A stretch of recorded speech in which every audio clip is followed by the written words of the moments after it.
लालू प्रसाद यादव के घर में जो गृह कलेश चल रहा है उसको लेकर जानकारी, क्योंकि लालू यादव की बेटी रोहिणी आचार्य का नया ट्वीट सामने आ गया है। उन्होंने एक पत्रकार को फोन करके अपना गुस्सा निकाला है। इस बातचीत को वीडियो टैग करके उन्होंने ट्वीट किया है, जिसमें लिखा है, जो लोग लालू जी के नाम कुछ करना चाहते हैं तो ऐसे लोगों को झूठी हमदर्दी जताना छोड़कर हॉस्पिटल्स में अपनी अंतिम सांसें गिन रहे उन लाखों करोड़ों गरीब लोगों जिन्हें किडनी की जरूरत है को अपनी किडनी देने के लिए आगे आना चाहिए और लालू जी के नाम पर अपनी किडनी दान करनी चाहिए। पिता को किडनी देने वाली शादीशुदा बेटी को गलत बताने वाले हिम्मत जुटाकर उस बेटी से खुले मंच पर खुली बहस करें। तो पत्रकार की टिप्पणी पर भड़की और ये रिप्लाई किया। और देखिए, ट्वीट भी साथ साथ आपको दिखा रहे हैं, लिखा भी हुआ है साफ तौर पर, आप देख पा रहे हैं। और दरअसल पूरा मामला जो है अब पब्लिकली है। अब सब कुछ जो घर का कलेश था वो बाहर आ चुका है। इस पर लगातार तीखा टिप्पणी हो रही है, प्रतिक्रियाएं मांगी जा रही हैं। लेकिन इसी बीच रोहिणी ने ये ट्वीट करके प्रतिक्रिया दी है और लिखा है। लेकिन ये पूरा जो मामला है कहां से शुरू हुआ, क्या था वो वीडियो जरा देखिए और दिखाते हैं आपको।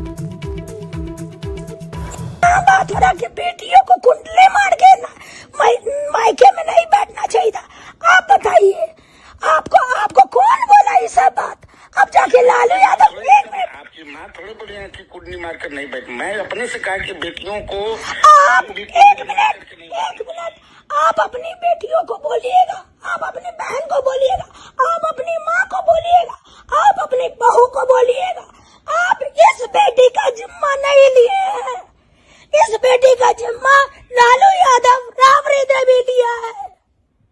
और कितना बार हम अपने मायके में आके बैठते हैं, जाके हिसाब किताब कर लीजिएगा। आपकी तरह घटिया आदमी नहीं है, समझे? अच्छा ठीक। हम अपने पति के घर में बैठते हैं, माँ बाप जब बुलाया है तब गए। इस बार भी आपका बॉस लीडर तेजस्वी यादव बुलाया था, तब हम गए थे। जा करके रजिस्टर मेंटेन में कर लीजिएगा सुधार। कितना दिन रोहिणी आचार्य कितना साल तक बैठती है? अच्छा, एक और बात, शादीशुदा औरत लोग का क्या काम है ये तो आप बहुत अच्छा से बता दिए। मायके में नहीं बैठना चाहिए।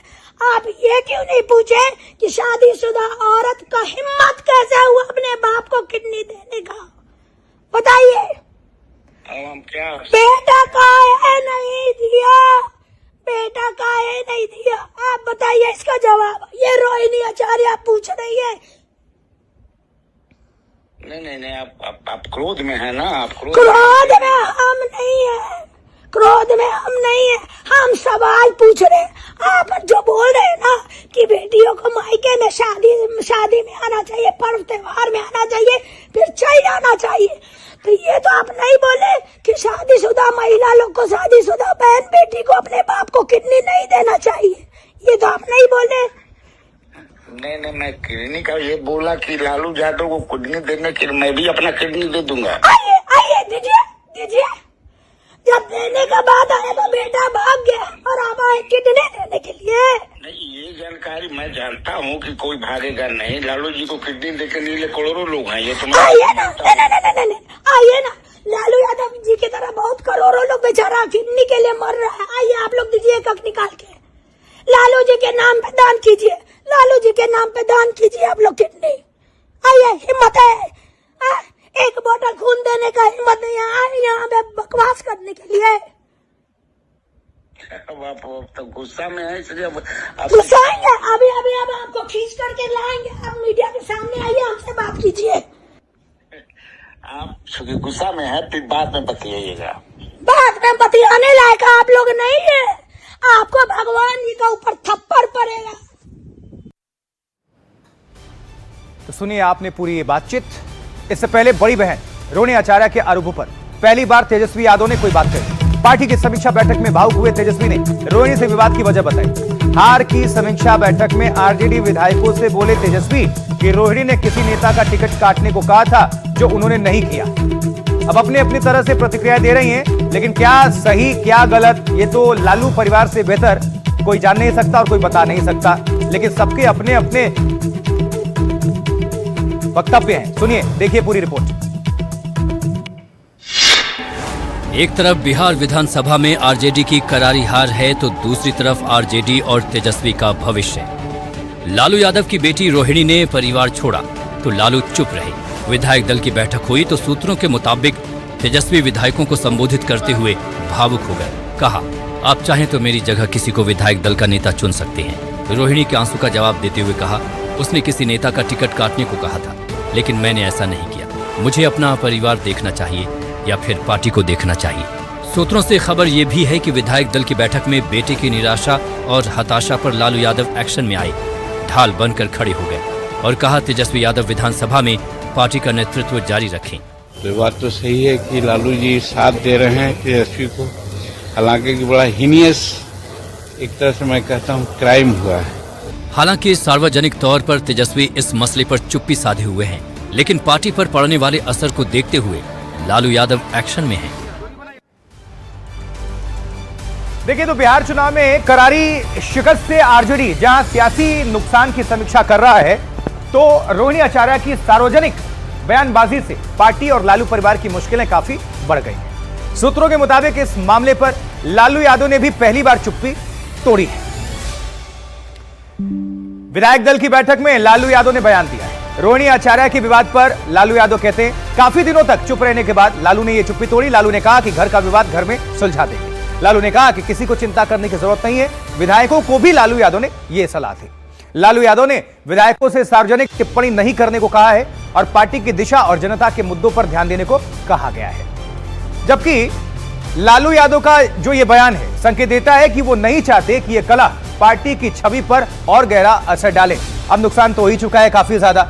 हालांकि एक बात और है, अगर जीत हो जाती तो देखिए शायद इतना कुछ नहीं होता, लेकिन हार के बाद रार तकरार, चाहे पार्टी हो या घर, ये देखने और सुनने को मिल रहा है। विधानसभा में करारी शिकस्त के बाद आरजेडी को फिर से खड़ा करने पार्टी के लिए बहुत बड़ी चुनौती होगी। पार्टी एमवाई यानी मुस्लिम यादव वोट पर डिपेंड रही है, तो बीजेपी ने एमवाई का जवाब एमवाई यानी महिला और युवा से दे दिया। चूंकि पार्टी में विधायक दल के नेता फिर से तेजस्वी यादव बने हैं, तो अब आपको जानना चाहिए कि पार्टी को रिवाइव करने के क्या क्या रास्ते हो सकते हैं। पहला, फर्स्ट, मुस्लिम प्लस यादव से आगे बढ़कर गठजोड़ बनाना होगा। सिर्फ एमवाई पर डिपेंड नहीं रहना होगा, क्योंकि आप तो खुद वहां अगर मान रहे हैं तो बाकी को क्या छोड़ देंगे, सबको लेकर चलिए। दूसरा, जंगल राज वाली नेगेटिव इमेज को खत्म करना, यह सबसे बड़ी बात होगी। तीसरा, संगठन में फिर से जान फूंकना, सकारात्मक। नीतीश की उम्र का फायदा उठा सकते थे लेकिन उठा नहीं पाए। महिलाओं और युवाओं में पैठ बढ़ाना, एक विश्वास भरोसा प्रकट करना, सुरक्षा की भावना से इमेज जो नेगेटिव है उसको पॉजिटिव लेकर आना, पारिवारिक पार्टी की छवि तोड़ देना। और अब एक बड़ी खबर आ रही है, ये तो बात होगी बिहार की। बड़ी खबर आ रही है, देखिए कि 20 नवंबर को पटना के गांधी मैदान में शपथ ग्रहण होगा। प्रधानमंत्री नरेंद्र मोदी भी शामिल होंगे और बीजेपी राज्यों के शासित जो मुख्यमंत्री होंगे वो भी इसमें शामिल होंगे। तो करीब 1 लाख लोग जानकारी के मुताबिक इस शपथ ग्रहण समारोह का हिस्सा बनेंगे। विधानसभा अध्यक्ष बीजेपी के पास होगा। 2 उप मुख्यमंत्री बीजेपी के कोटे से। चिराग पासवान के पार्टी को उप मुख्यमंत्री मिलने की संभावना बेहद कम है, क्योंकि जब 2 उप मुख्यमंत्री बीजेपी से हो जाएंगे तो फिर वो संभावना खत्म हो जाती है। ये चर्चा काफी जोरों पर है।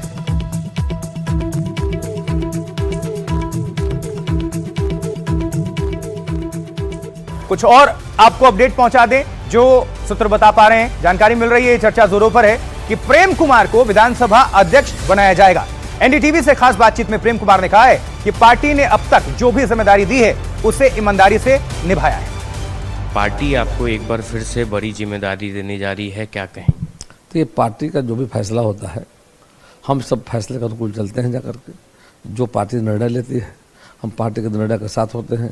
मैं भाजपा का एक कार्यकर्ता हूँ, सिपाही हूँ, और पार्टी के नीतियों, सिद्धांतों, कार्यक्रमों को जो पंडित दीनदयाल उपाध्याय जी का सपना है और जो डॉक्टर श्यामा प्रसाद मुखर्जी जी का जाग और माननीय प्रधानमंत्री चाहते हैं, विकसित भारत, आत्मनिर्भर भारत को बिहार चल पड़ा है, उनके विजन को हम सब मिलकर पूरा करने का काम करें। सर, चर्चा चल रही है कि इस बार आपको बिहार विधानसभा का अध्यक्ष बनाया जा सकता है। एक बड़ी जिम्मेदारी पार्टी आपको देने जा रही है, कैसे निभाएंगे? वैसे इसकी जानकारी मुझे है नहीं। अभी तक पार्टी के द्वारा संगठन में, सरकार में जो जिम्मेदारी दी गई है, हम उस पर खरे उतरने का प्रयास किया है।